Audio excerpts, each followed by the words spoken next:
Hi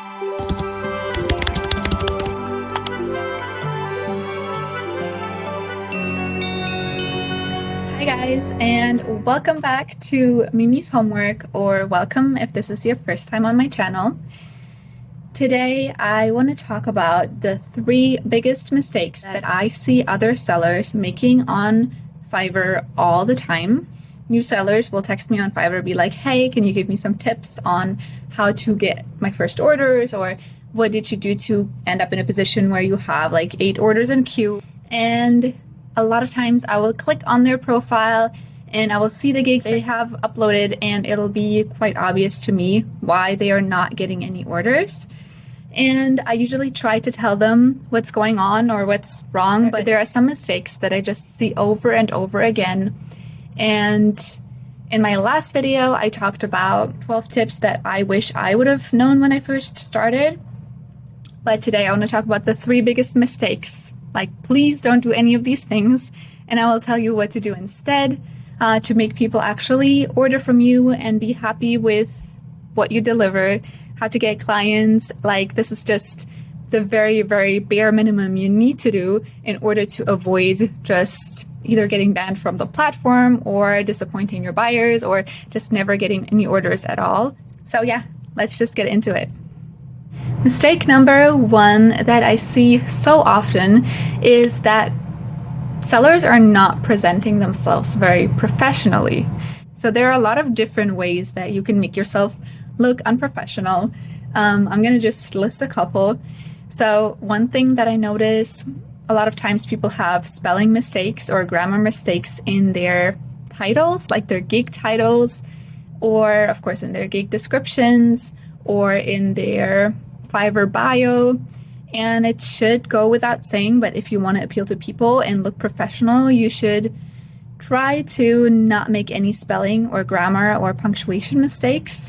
And don't get me wrong, if English is not your first language, I get it. English isn't my first language either, so I'm not expecting everybody or telling you like you have to have perfect grammar, perfect spelling, you're not allowed to make mistakes or anything like that. But you know, we live in a day and age where we have so many tools available to us. Like, there's Grammarly, which is free. There's ChatGPT, which there is a free version that you can literally, like, you can write down the title that you're going to give to your gig or copy your gig description and be like, hey, can you please correct the grammar and spelling and punctuation for this description? And then just send it to ChatGPT and it will take care of it. You'll get the same description back. I mean, you have to specify usually like, don't change my wording or like leave everything else as it is. But then ChatGPT will give you your description back without any mistakes. And this will make you look 20 times, 100 times, a million times more professional than having really, really bad spelling or grammar. Sometimes it's to the point where I'm trying to read somebody's description and I'm not even sure what they're trying to say or what they're trying to offer. So this can make a big difference if you get your profile cleaned up in a way. Another thing are thumbnails. Sometimes I'll see very low resolution thumbnails, which is not good, or just screenshots of somebody's work. Like, I guess they're trying to show off their project, but it'll be very low resolution, and as a first gig image, that usually doesn't work well. You're going to be better off just having like a nice picture of yourself if you're comfortable with that, and then editing that on Canva for free. You can put some writing next to you, have a nice clean background. It really doesn't have to be anything crazy. Just make sure that the resolution is good, that the image looks somewhat high quality. And another thing I often see is people taking stock pictures of usually women. I guess women look more trustworthy or more appealing to buyers, which, like, I get why you would want to use a stock image of a woman, but they will have that woman, that fake woman, in their thumbnail, and then they will have a completely different picture of themselves or somebody else in their profile picture. So me, even though I'm not a buyer, like, I will look at that and it doesn't really match. And to me, that feels like that person is kind of like lying about who they are, or they're hiding something, or like if they're already lying about who they are, what they look like, what else are they going to be lying about? Are they lying about the quality of their work, about their qualifications? Like, do they actually know how to deliver what I need from the buyer's perspective? So that's also something you want to avoid. I'm actually not sure if this is allowed on Fiverr, like if Fiverr has any rules against misrepresenting yourself in the form of an image of somebody else or something like that, or if that's kind of tolerated. I'm not sure. So I'm not going to give advice on that.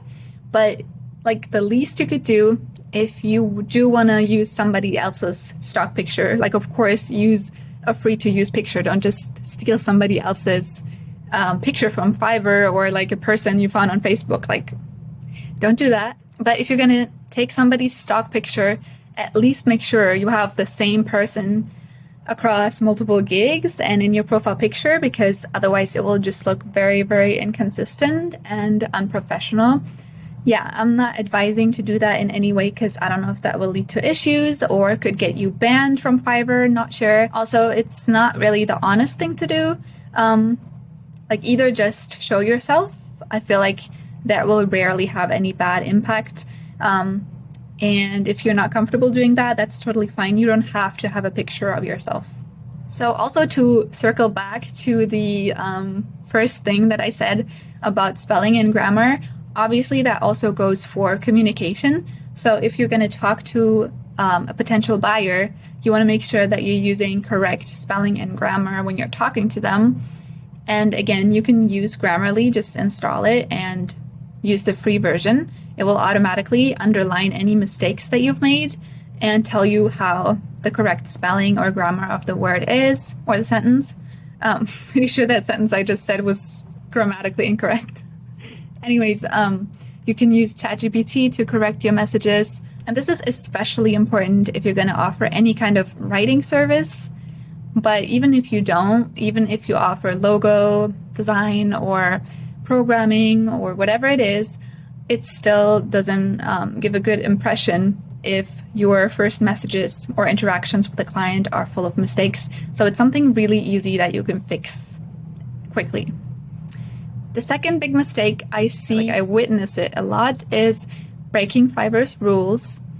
So Fiverr is a platform that offers you something. They offer you a marketplace full of clients or potential buyers. And in exchange, you have to follow their rules. So if you don't like their rules, maybe find a different platform or work for yourself, find clients somewhere else. This is not supposed to be sounding harsh. It's just what it is. If you, for example, don't want to pay the 20% cut of your income to Fiverr, which I understand, like 20% is a lot. But if you don't want to pay that, don't try to sneak around and convince clients to go off platform or send them your PayPal information or your email, because that can get you banned or at least warned really quickly. So just don't do that, because is it really worth it to get 20% more money on one order if you're going to lose access to the whole marketplace full of buyers, you know? There are other rules too, like you're not supposed to create more than one account. So don't try to use, I don't even know how you would do that, fake IDs or something, because you have to show your ID and verify yourself. You also cannot create another account from the same server or IP address. I'm not sure about the right term, but definitely don't try to create multiple accounts. Just make sure you familiarize yourself with the rules and then stick to them. As annoying as it may be sometimes, it's what will get you not banned on the platform. So that's a good start if you want to work on Fiverr. Okay, so the third big mistake that is really going to get in your way of being successful on Fiverr is not being professional in your communication with clients. And this time I'm not talking about grammar, spelling, punctuation.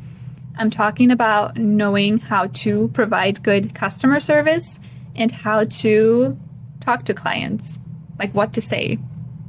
So rule number 1, always be polite. Don't be passive aggressive.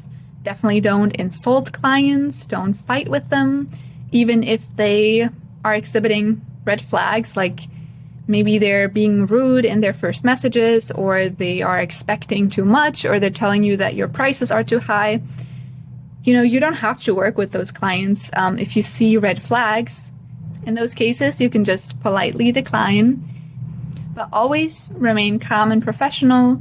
Even if any conflicts arise, like a buyer wanting to cancel an order or asking for more revisions than what you offer, or they want extra work for free, or whatever difficult buyers you might encounter, just remain professional. That's the best thing you can do. Otherwise, you're just going to escalate the situation. And if Fiverr support gets involved and they see you being the aggressor or you being defensive or not communicating well, they're not going to like that either. And you might get a warning or might get into trouble for that too. And if you're dealing with a client that did place an order, make sure that you stick to the agreed delivery time. Make sure you keep them updated, especially if it's a larger order or a longer order where maybe you're building somebody's website and you agreed on a month. Make sure that you keep them updated on how it's going. Answer their questions if they do send you messages on how's it going or how far are you in the project. You don't want to come off like you're bothered by them talking to you or asking questions or asking for changes. Like me personally, I offer unlimited revisions because I never want a client to walk away from an order unhappy, because I'd rather do an additional revision and then get a good review rather than getting a bad review, just because I didn't want to invest a little bit of extra time into the order. But that's your choice, of course. You don't have to offer unlimited revisions. So basically, just be nice to your clients. They are your potential customers or your customers. So they're going to spend money on the service that you're offering. So treat them accordingly. What I like to do a lot of times is just add a little smiley after the message, because it's hard sometimes to express your emotions through a message. So that really just helps them understand that I'm friendly and that I'm not bothered by them. I don't know how else to say it, but hopefully you get what I mean. Like, I just want to be friendly and treat them well. And I always offer extra revisions or ask them if I can help with anything else, if they have any questions. So yeah, being rude to a buyer is the fastest way to lose them as a client or customer. So just don't make that mistake. And if you make your customers feel really comfortable, you'll also have a higher chance of bringing them back for another order, because they'll just have a good overall experience, not just because you're delivering a quality product, hopefully, but also because you treat them with respect and you make the experience nice for them. So that also involves leaving them a good review, because, sellers can review buyers, but buyers can also review the seller back. So make sure you leave them a good review if you did have a good experience working with them. So that's it for today's video. I don't want to make it longer than it already is, because my view retention, or I don't know what you call it on YouTube, is like a minute and a half right now on average. So that means you guys watch my videos for like 1 minute and then click off, which is fine. It's my 5th video right now, so I'm not expecting a huge amount of views or subscribers. But if you did make it to the end of this video, and if you're still watching, I just want to say a big thank you. By the way, if you just heard that little boop, that was a Fiverr message. So that's the sound you're going to hear if you're good to your clients. If you are still watching, thank you so much. I would be really, really happy if you left a comment if you've made it to this part of the video. Also, don't forget to leave a like if this was helpful in any way. And of course, subscribe to my channel for more freelancing advice and Fiverr advice. Let me know what kind of video you would like to see next, or if you have any questions. And my homework for you guys today is to put a little check mark emoji in the comments if you finished the video and made it to this part. Just would be interesting to see if anybody finished watching the whole video. And that's it for today. I'll see you guys next week. Bye.